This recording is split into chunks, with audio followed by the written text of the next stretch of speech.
Hi అండి, అందరికీ good morning. అందరూ టిఫిన్ చేస్తారా? అన్నం పరబ్రహ్మ స్వరూపం అంటారు కదండి. ఇది తింటుంటే అదే గుర్తొచ్చింది. మొన్న మా పిల్లల్ని తీసుకొని బయటికి వెళ్ళాను. వాళ్ళు అక్కడ పానీపూరి తింటానని చెప్పారు. అదే టైంలో ఇద్దరు పిల్లలు వచ్చారండి. చక్కగా ఉన్నారు, డ్రెస్ అవి కూడా బాగున్నాయి.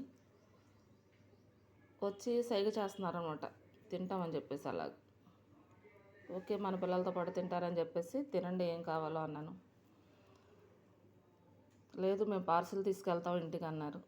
ఓకే, అది కూడా ఓకే అన్నాను. ఏం కావాలంటే ఒకళ్ళు చాట్ అన్నారు, ఒకళ్ళు పానీపూరి అన్నారు. ఓకే, తీసుకోండి అన్నాను. సరే, ఇంతకీ మీ అమ్మ ఎక్కడ అన్నాను. మా అమ్మ అక్కడ ఉంది ఇంట్లో అన్నారు.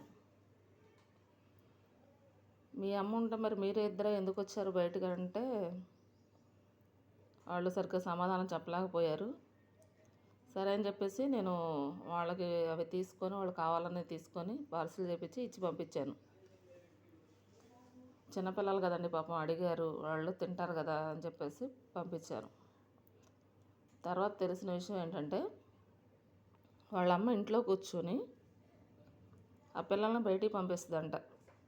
ఏదో ఒకటి తీసుకురండి అని చెప్పేసి. ఇప్పుడు తల్లి అంటే ఎలా ఉంటుంది? మనం తిన్నా తినకపోయినా మన బిడ్డలకు కడుపు నిండా పెట్టుకోవాలి అనుకుంటాం.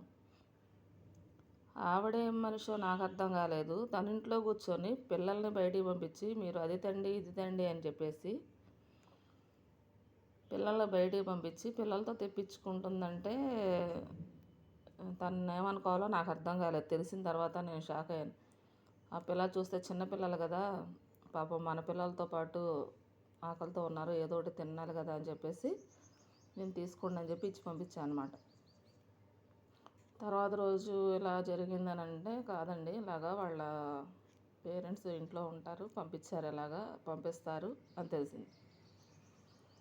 బాబోయ్, ఇలా కూడా ఉంటారా అని అనిపించింది అనమాట. ఎవరికి సహాయం చేయాలో ఎవరికి చేయకూడదో తెలియని పరిస్థితులు ఉంటున్నాయండి బయట చూస్తే. కానీ అలా అని చెప్పేసి తినే దగ్గర మనం ఏం చేయలేము. వాళ్ళు ఏదైనా చెప్పనివ్వండి, ఆకలి కోసమే కదా, తప్పదు, ఇచ్చేయాలి, చేయాలి కూడా. ఓకే అండి, బాయ్ అండి.